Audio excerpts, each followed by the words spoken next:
this is the top piece that came off of here. And I haven't done anything since last year when I cut this off.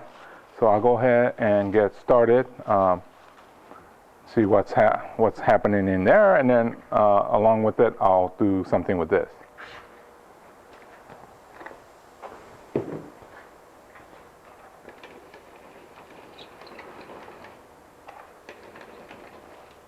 Initially, this is all I'm going to do. Just take these back. Right now, I can't see anything. And I'm just going to cut off things that are quite obvious, that needs removal.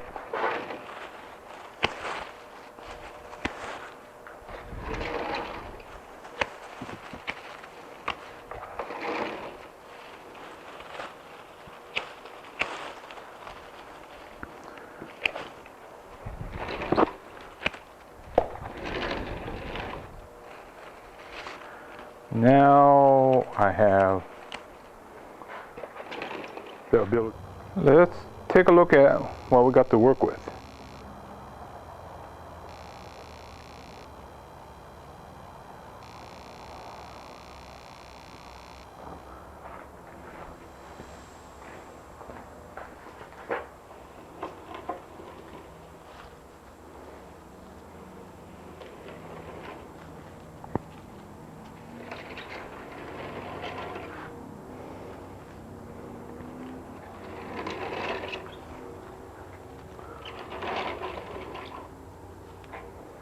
What I'm thinking is I could cut across here, use this as my new apex.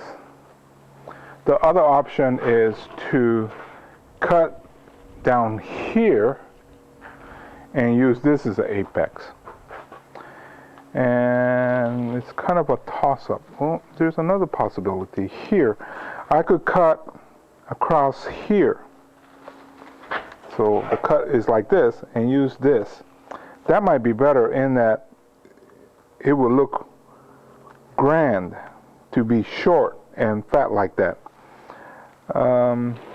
This part here, I don't like the angle. This has a better. So I think that's what I'm going to do. I could do up here, but then it's another large bonsai. I have a lot of large bonsai.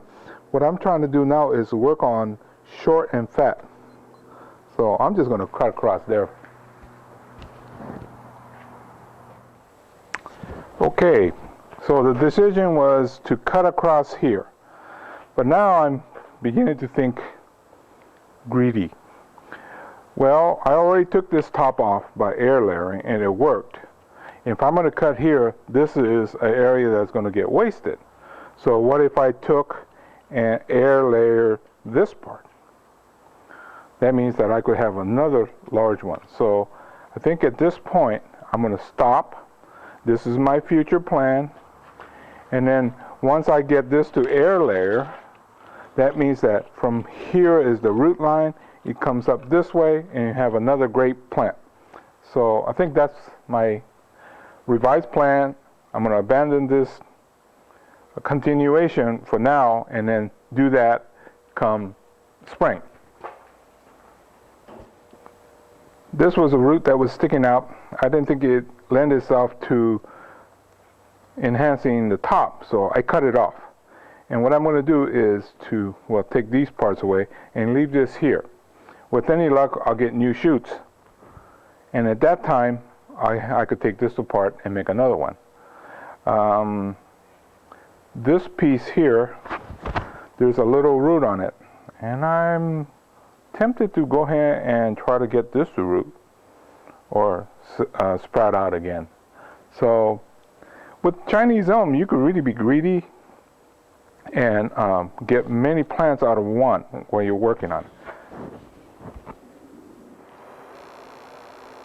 Okay, well, since the bottom half was not ready, let's see what happened to the top half.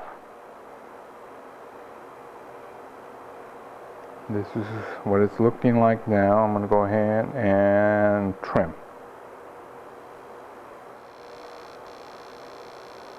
It looks good. what I want to do next is to work on the surface root or the root flare.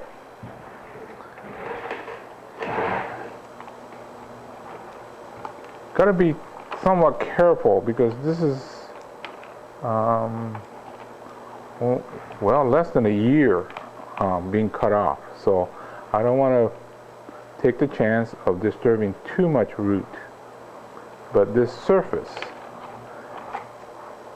I think if I do it carefully like this, should be fine, and we'll get some indication of what we have to work with.